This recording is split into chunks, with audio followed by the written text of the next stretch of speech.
Well, after 7 highly confusing parts, David Lynch goes into full control in what is by far the most bizarre episode of Twin Peaks yet. Don't change the channel, don't touch that dial. We got it all on UHF. Take off your sneakers.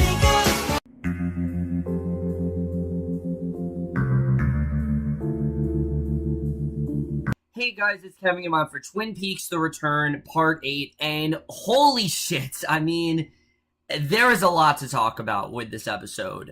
Definitely, there is a ton of shit to talk about in this one. But let me just say right off the bat, that you guys know I have really been loving this, limited series so far. I think David Lynch has done an incredible job with turning things around and, basically making it its own thing. And, I've said this before, the reason Twin Peaks Season 2 wasn't all that great, and the reason why I particularly wasn't a huge fan of it, is not because of the fact that I didn't think it was an interesting story. I thought it was definitely an interesting story, but David Lynch just didn't really have a ton of control because he stepped down after that season. However, after something like this is what happens when someone is in full control. I've talked about this before, but this is why I am so happy that David Lynch came back. This episode was something else, for sure. I mean, I don't really know. I'm gonna be honest with you, I don't fully understand how to explain this episode. There's a lot of stuff here that I can't really explain, but I feel like that's also the point. I think David Lynch wants us to theorize. I think he wants us to think about it. I don't think he wants us to have a clean-cut answer, necessarily. I think he just wants us to think about what we just watched. And you guys know I've always loved David Lynch. I think he is a masterful director. And sure, his stuff, it's really weird, but he always has a lot of substance throughout what he does. Nothing is unintentional when it comes to David Lynch. And especially this episode, this might be my favorite episode Twin Peaks has ever done. It honestly might be, because it is the most bizarre. It is the most different. It's approaching this uncharted territory that we've really never seen on regular serious television. We usually see this in movies, but not really in television. And this is exactly what I have been wanting from the show. I am so happy we went in this direction. But like I said, this was the most different episode we've had. But let's just get into this episode, because the first 18 or so minutes already gave us a lot to think about. There was a lot that went down these first 18 minutes. And basically the first 18 minutes is actually spent with the Doppelganger. We see Cooper's Doppelganger and Ray Monroe are driving. As we know, the Doppelganger was just released from prison, and the former is knowing that there were 3 tracking devices on their car. He quickly deactivates them and repurposes them to track a truck in front of them, and Ray says that he hopes he's not sore at him for running off, and that it was stupid for him to get caught up like he did, and he thanks him for getting him out of there, and he asks him how he did this, and the Doppelganger is straight up lying to him and basically tells him that Daria told him what happened and that he needs to get out. Now, as we know, Daria's no more. The Doppelganger killed her. She's very much dead. So obviously this is just a bunch of lies at this point. But the Doppelganger is doing what he can to get out of this, and making sure that he's doing what he can to make sure that he gets his end of the deal. So Ray asks where she is, and the Doppelganger lies and says that she's waiting for a phone call when they get someplace safe, obviously because, he needs Ray on his side, and if Ray finds out that he killed Daria,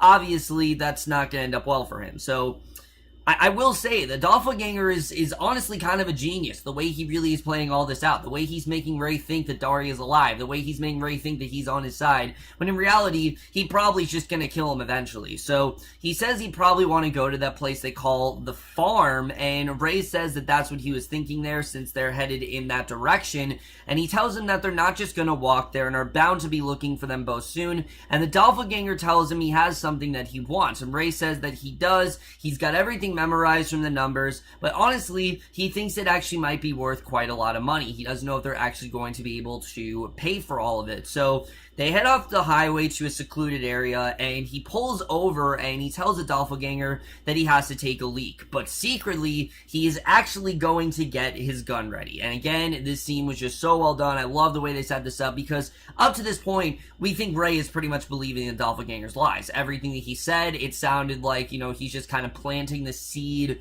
for Ray, that Ray's just kind of believing everything he tells him, but this is really the first time where we see that's not really the case. Ray clearly is starting to feel very suspicious. He clearly is starting to feel like, ooh, maybe this guy's on the wrong side of things, and he definitely is going to try to subdue him in some way.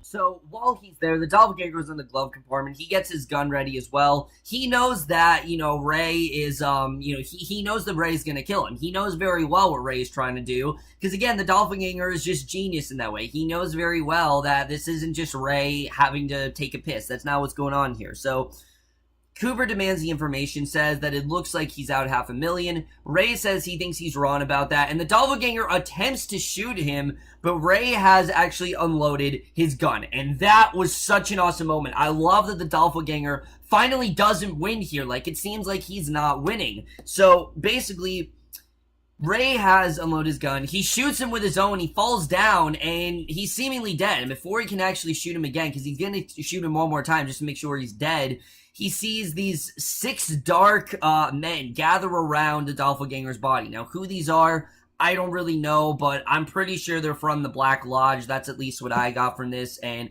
they're tearing at it, revealing to Ray a black ball with the face of Bob. So definitely Bob is behind this. And again, we know that the Doppelganger's not Bob. We've heard this before, that the Doppelganger's not Bob, but he is connected to Bob, obviously, and Bob obviously does have control over the Doppelganger. So he runs away, and again, this whole scene was just so well done. It was a one-take scene, but he tells Philip Jeffries that he believes that he's dead, but he isn't totally certain, since it's clear he's found some kind of help. He doesn't actually know if the Doppelganger is truly dead. He just seems it to him. And again, you can just tell that Ray is very frantic in this moment. He's trying to stay calm, but what he's seen, obviously, it's really beyond his imagination. It's really beyond something that anyone can just think about. And that's a big part of this episode, is believing something that is non-believable. That's really, I think, the main message of Twin Peaks in general. It's believing things that you just don't really seem true. How could this possibly be true? And basically, he saw something in him, but that may be the key to what this is all about. And that's kind of what this episode is. A lot of what we get here, I think, might be the key, actually, to what's actually going on in the show. And he told him where he's going, so if he comes after him, he will, in fact, get him there. So I really like the way this was set up. You think that, they've gotten him. You think the Doppelganger's dead. You think they're going to get all the information that they need. You think everything's just fine. You think that they've now tracked him down and everything. But we'll get into that in a second, because we then see at the Roadhouse in Twin Peaks, an MC introduces the 9 Inch Nails, and they perform the song She's Gone Away.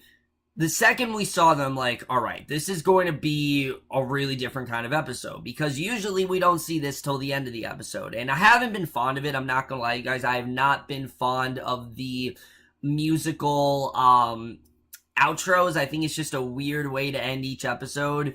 But this I understood. I totally understood why they did do this. Why?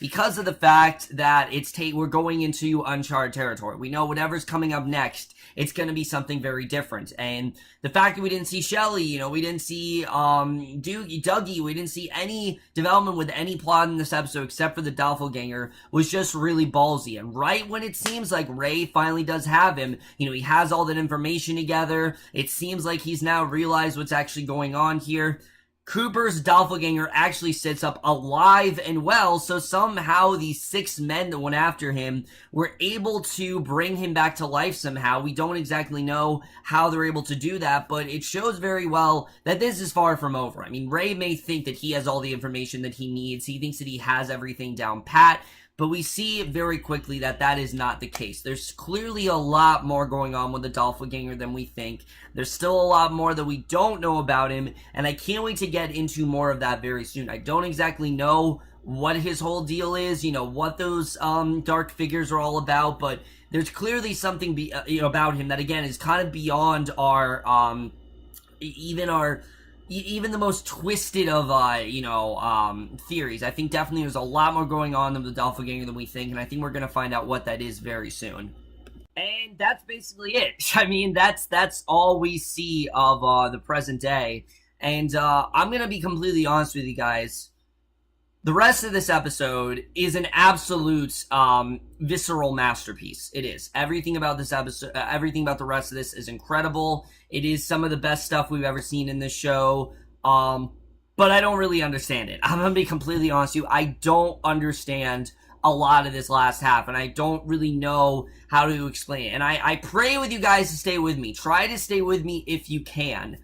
But I don't exactly know what I'm talking about. I really don't. I'm going to be 100% honest. I don't understand a lot of the rest of this episode. I think I get at least the gist, but there's a lot of things that I don't really understand. So we're going to get into it right now. The rest of this episode is in black and white, and it's one of the trippiest things I think you'll ever see on TV. We cut to July 16th, 1945, White Sands, New Mexico, 5:29 a.m., MWT, and this is when the world's first atomic bomb is detonated, and there's this really hellish music playing. There are these images of, like, darkness, and various distorted images are seen. We're, like, going inside the smoke and everything. Like, it was such a well-done shot, and it was so Lynch, too, the way he did this. It felt like I was watching, like, a Eraserhead or something. It was so well done. It was on a whole other level. Again, this is the kind of stuff that Twin Peaks has not been able to do on regular network TV. There's no way you would ever be able to do something like this on network TV, so this is one of the reasons why I'm so happy that the show did go to Showtime, because we could get something this weird and different. And it's followed by Nebula, all kinds of, like, you know, smoke and debris and all that kind of stuff. But then we see this convenience store, and then we see these dark men moving about outside. We don't know what that's all about, why these men are here, what's really going on there, but this figure appears to regurgitate a substance, and inside are many eggs. And what I took from this is that this is, in fact, an origin story. But it's not the Doppelganger's origin story. It's not Bob's origin story. It's the origin story for the evil in the world. What I think Lynch is trying to say about this scene, I could be very wrong, is that the world's first atomic bomb is what let in a lot of this evil in this world. That's really what caused it. That is the catalyst for every dark thing that has gone down in the show. It released all the evil demons, it released all the hatred, all of that was released in the world. And he's not wrong. I mean, after that bomb was released, the world was never the same again. It's that simple. After that bomb was dropped, that's how it was. We hear stories about atomic bomb and atomic bomb drills and things like that. I mean, the world was forever changed after that moment. So I do think Lynch actually has a lot of interesting stuff to say, and I don't think people should just think of this as weird. I think he actually does have a point with some of this stuff. But we see this speckled one getting out while the face of Bob can be seen on a black ball rock. So obviously, this is in fact the origin of Bob. We now understand how Bob came to be. Clearly, it was from this atomic bomb. He was kind of inhabited from that, and golden and red imagery falls. And I literally mean just like golden and red imagery. We don't know what it is. Just like flashing gold, flashing red. This is not an episode to watch if you have epilepsy, that's for sure, because it's just like constant flashing colors and all this stuff just coming at you at once. And again, I think it could really turn off some people. But I think David Lynch, again, he did such a great job with going into this weird territory that I feel like he's wanting to do since the show initially started. And I have to say, it doesn't get any more less weird. It actually gets weirder as it goes on, believe it or not. We then see a purple sea under the Black Lodge, and atop a rock spire is a building, and inside is a woman who listens to a phonograph. And the last time we saw that phonograph was when Cooper was inside the Black Lodge. So you know there's definitely some significance with this phonograph. And we see, he was known as the one character, but now he's just question mark, question mark, question mark, question mark, question mark. We don't actually know what his name is, but he enters as a mechanism in the room, and the fact that they're calling him question mark, question mark, question mark, I mean, again, it's really indicative of what Lynch is willing to do with this show. Again, the fact that he doesn't actually have a name here is just, I think, is really genius. I like that he actually doesn't have a name. It just makes it that much more mysterious as to, like I said, what's really going down here. Why does this character have a name? What's really up with him? What's his deal? We just don't really know at this point, honestly. We don't know what his whole ordeal is. We just know that he's from the Black Lodge, obviously, and he was formerly known as the Giant, but we don't know if he's playing that character now, and apparently he's only going to be in about 4 scenes this season. So I do like the way they're using him very sporadically, but he enters the mechanism in the room, he makes a noise, and he goes upstairs where he's just seeing the preceding events over and over again, kind of just on a loop. It's kind of like he sees this constantly, like he's been waiting to watch all of this pan out. So ascending as this golden cloud forms above his head, the woman enters a golden orb floats down to her head from the cloud. It reaches her hands, and the face of Laura Palmer appears, and she kisses it, sends it to Earth. I'm gonna be completely honest, I don't understand this at all. I really don't, because here's the thing. If it was the 1990s and Laura Palmer was, the age she was when we first started the show, that would make sense, but Laura Palmer's not even alive at this point. So how can you tell me that Bob knew to get to Laura Palmer immediately? That I just didn't really understand. The only thing I could see again is that this was created from evil. Like, they already knew all the people that they were going to go after. Or Laura Palmer is the face of all this all the lies and deceit, because we know Laura in general, she wanted this to happen. Like, this wasn't something where she tried to push Bob away. She wanted this in every way. I mean, she gave into Bob's addiction. She gave into Bob's, he constantly was supplying her drugs. She gave into the lies and deceit. So I feel like seeing Laura Palmer is not actually seeing Laura Palmer. It's more like Laura Palmer is the face of a lot of this lies and deceits and this hatred and all of these, every chaotic event that's gone down, it's been because of Laura Palmer. And I think it's very interesting that she kind of stems from it. So she sends it to Earth, obviously, and now we know how Bob essentially does get to her. And I think it was definitely very interesting to see the way that was done. I think it was definitely really well done scene. And it was long and drawn out, too. Like, this is a very long montage, but it was intriguing. It was different. It was weird. It was just something we've never seen in the show before. And I really did love pretty much everything about this. It really went to some weird-ass territory that we haven't seen before. But again, I'm just really happy that David Lynch went there. I think it was really a cool idea the way he did that, and I thought in general it was really interesting the way that he focused on this, and especially this ending. I definitely do want to talk about the way this episode ends, because we then cut abruptly to August 5th, 1956 in the New Mexico desert, and a creature then hatches from a speckled egg, and it crawls through the desert again, this creature being generated from evil. And a teenage couple then walks past a gas station, and immediately we're drawing comparisons to Bobby and Laura. They're immediately just like them, and the boy asks if she liked the song that was playing, the girl says yes, and she then finds a face-up penny,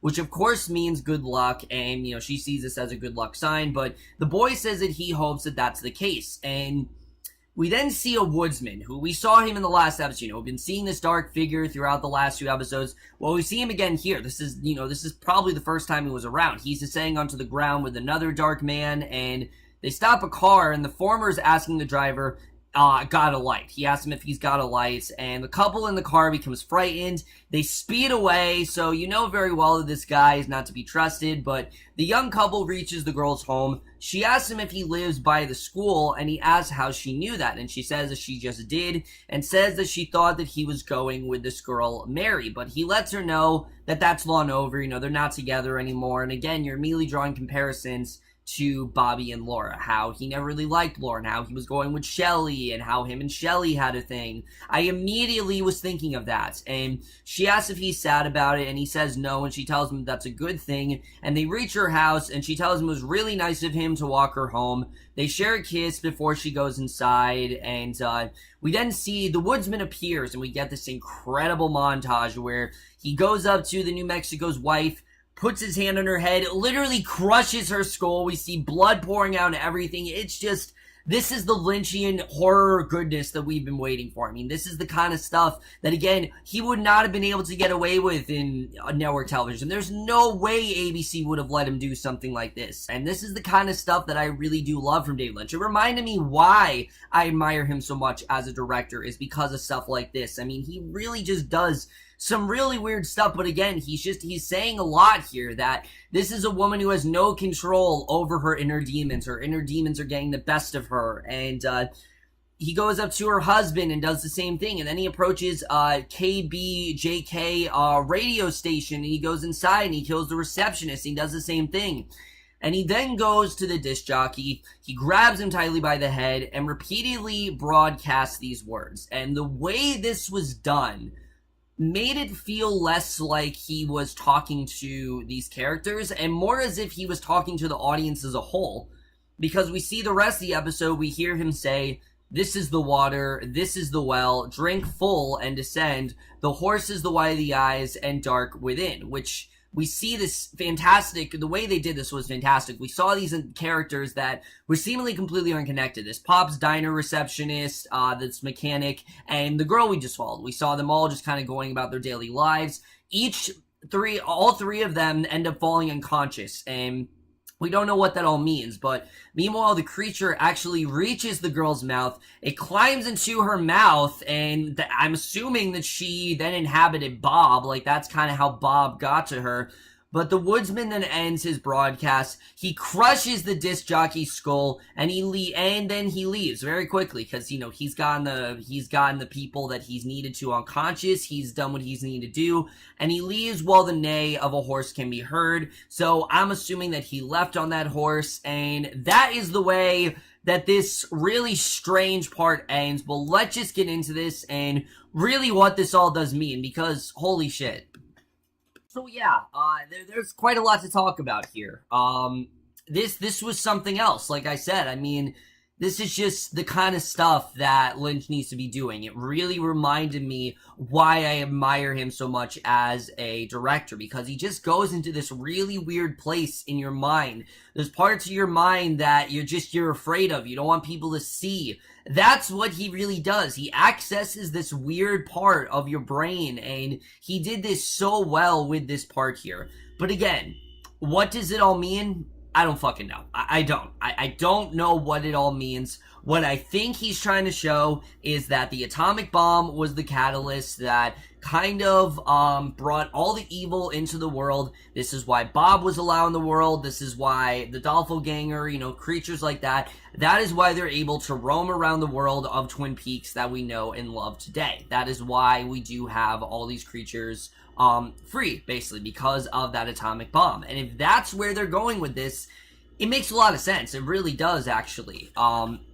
What I don't really understand is, one, the whole thing with Laura Palmer. I don't know if I'm totally right with that, but again, I'm willing to give it a pass because I think David Lynch is going to explore it in future episodes. And I think the fact that they have 18 episodes gives us a lot of room to really explore this. And I think it's going to make a lot of sense very soon. But in general, I think it was just so interesting the way we saw Laura Palmer in that golden orb again. I think it's more about, you know, she's kind of the face, you know, kind of like the plain Jane, if you will. Like, everyone thought Laura Palmer was this great girl. There was nothing wrong with her. Oh, she was just really popular, and, you know, she was a cheerleader and everything. She had so much going for her.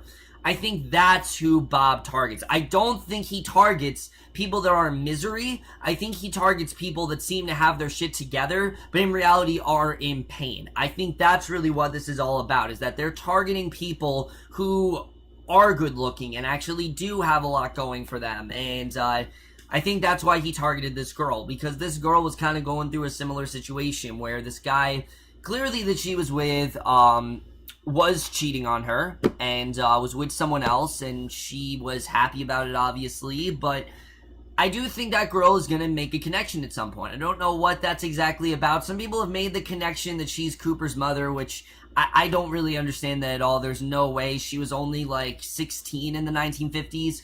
Cooper would have had to been born around the 60s, so I just don't think that's really possible. I don't see something like that happening. I think, you know, there could be a possibility, but I doubt that she actually is Cooper's mother. I think that definitely is a bit of a stretch. However, at the same time, I think Lynch wants us to think about it. I don't think he wants us to have a a clean-cut explanation for this. I don't think he wants us to think, oh, that makes total sense. I think he wants us to question. I think he wants us to really wonder what the fuck we just watched. The thing that really stuck out to me was the chant with the woodsman again. It didn't feel like that was just a chant that he was saying to the characters. It felt like he was saying this directly to the audience. And what I think this really means, this is the water, this is the well, drink full and descend. The horse is the white of the eyes and dark within. I think he's talking about how, this is the dark part of yourself and enjoy it. And it's going to affect your, everyone that around you. And he was kind of cursing the town in the way again. I don't really know. I'm trying to explain it, guys, but it's not the easiest thing to explain. I've explained a lot of things before, but this is definitely one of the harder things I've ever had to explain on this, when on my channel, definitely. But I'm that much happier that David Lynch decided to go in these directions. I'm happy that he decided to, fuck with us a little bit. We thought we knew where this was going, and we really don't now. I don't know what's going to happen in these next 9 or so episodes, or however many we have left. But in any case, I'm more intrigued than ever, because clearly Lynch is doing something very different that he's never done before, and I can't wait to see really what that's all about. And the Doppelganger especially, Ray may seem like he has all the details, and I think that line where he says, that whole line where he says, this may be the key to what this is all about, I think that's supposed to deceive us. I think that's supposed to fool us and make us think, oh, this is going to be an answer-heavy episode, and it was, but it was not answer-heavy in the way that we really expected it to be. It wasn't in the sense where we now know pretty much everything that's going on.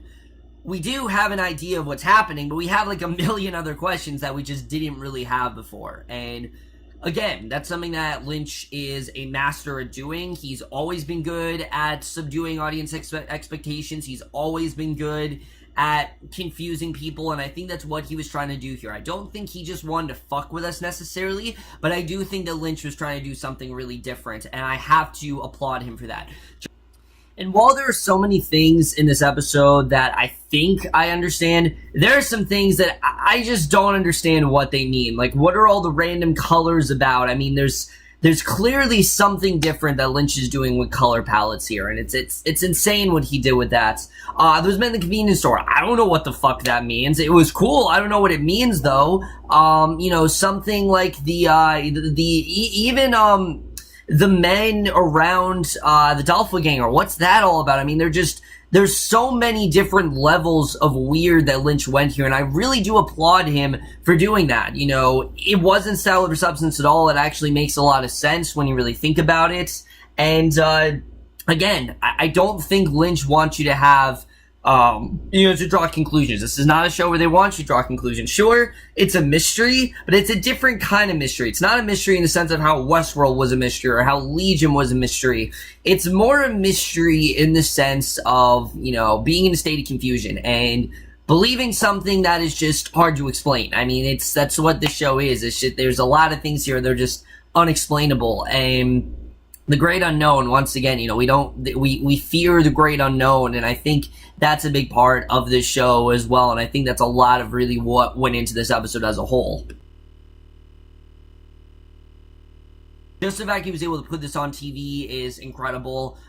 This is by far one of the coolest things I have ever seen. I think, in general, Twin Peaks: The Return, it's a revolutionary series. It really is. What he's able to do with it, he's really experimenting with different things, and this was clear Lynchian, that horror, terror that we really have been waiting to see in this show, and I think that definitely is going to start being a common occurrence moving forward. I don't think it's going to be this weird, but I do think it's about to get a lot more trippier than it's already been. For me, this was without a doubt the strongest episode of Twin Peaks: The Return so far, and I'm absolutely going to give Twin Peaks: The Return Part 8 an A+. Guys, again, I don't really know what a lot of this episode means. I don't know if I have a clear analysis of what all of this really is. But I thank Lynch for doing that. I thank him for confusing us. I thank him for giving us something really weird. It's rare that we get to have something this different, and the fact that we are in an age of TV where this is possible, that's what's really impressing me. This is one of the best things Twin Peaks has ever done. I don't know if they're going to top this episode. I doubt they will, but with that standing, even if this episode doesn't make sense, I'm just happy that David Lynch decided to do this. I think it's just an incredibly interesting chapter. I think it's very fascinating, and in general, it's one of the most, thought-provoking hours of TV I have watched in quite a long time. It's one of the best episodes I've seen of TV in a long time, and I think it's one of the coolest things that David Lynch has done, in a very long time. It's really cool to see his, true genius really return here. So overall, guys, remember this episode of Twin Peaks The Return. Let me know what you guys thought of this completely mind-boggling episode. What do you guys think? Again, I'm not 100% on what I said. I'm not even 90%, honestly. I don't know if I'm even on the right page with it. Maybe you guys had a completely different interpretation. And if you did, let's talk about it. Let's have a conversation about it. I love to talk to you guys about these kind of things. But that's my review. Hope you guys enjoyed it. Let me know what you guys thought of this extremely audacious chapter after all. But that's my review, and I will see you guys in the next, which will be for part 9 of Twin Peaks The Return, which I am so hyped to watch, and I will see you guys for that. Okay, bye.